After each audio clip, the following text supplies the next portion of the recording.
Le Tokyo Dome est une vaste structure édifiée pour accueillir de grands événements. Mais cet énorme bâtiment est en réalité comme une tente géante. Son toit est une simple membrane de 0,8 mm d'épaisseur. La pression de l'air pulsé à l'intérieur la tient en place sans nécessité de piliers ou de câbles de suspension. Cette technologie a été utilisée pour la première fois lors de l'exposition universelle d'Osaka en 1970 dans le pavillon américain. La toiture révolutionnaire du pavillon avait été fabriquée par une entreprise locale située à Osaka. Aujourd'hui, cette entreprise est numéro 1 d'un marché florissant. On peut dire que le pavillon était la première page de l'histoire des toits soutenus par pression atmosphérique. Légère, fine et solide, cette membrane servant de toiture était un concept en opposition radicale avec les préceptes architecturaux de l'époque. Les constructions en membrane ont de nombreux mérites. Elles laissent passer la lumière, les toitures légères résistent au séisme et elles permettent de ménager des espaces dépourvus de piliers, comme le Tokyo Dome.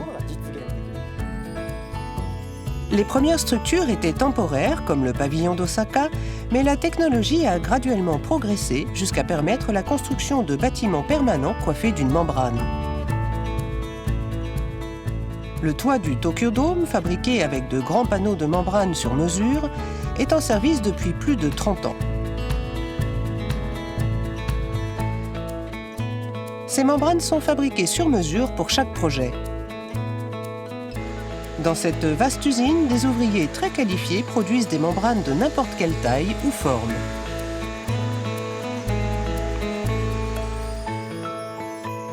Nous sommes capables de fabriquer de grandes et fines membranes, extrêmement souples. Nous sommes les premiers à avoir mis au point cette technologie et notre savoir-faire pointu nous permet de rester à la pointe. Vu le faible poids et la souplesse de ces membranes, les architectes les utilisent pour créer toutes sortes de canopées grâce à des câbles et des cadres.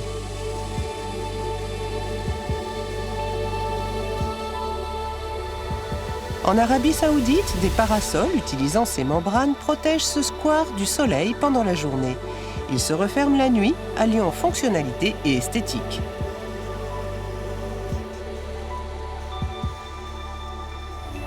Le dôme principal de l'exposition universelle de Dubaï en 2021 a été construit avec les mêmes membranes.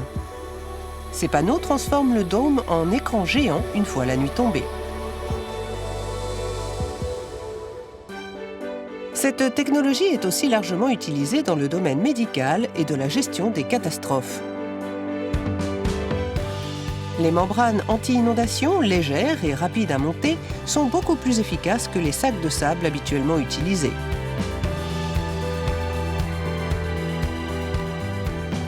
À grande échelle, elles forment des digues sur une longueur considérable. Les tentes en membrane ne nécessitent ni arceaux ni fil tenseur et peuvent être gonflées en 1 minute. La structure est solidement soutenue par des tubes intégrés remplis d'air. La tente se replie pour former un petit paquet prêt à l'usage dans l'instant. Les membranes servent également à fabriquer des combinaisons de protection pour les soignants.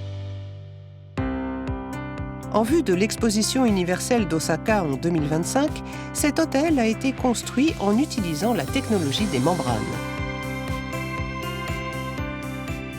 Pour lutter contre les îlots de chaleur en ville, un nouveau type de membrane extérieure a été mis au point, capable de refléter les rayons du soleil et de dissiper leur chaleur. Ainsi, la température dans l'hôtel est beaucoup plus basse que dans les bâtiments voisins. Cette application est très prometteuse dans la lutte contre les changements climatiques. En réponse à de nombreux problèmes urgents, la technologie des membranes continue de progresser.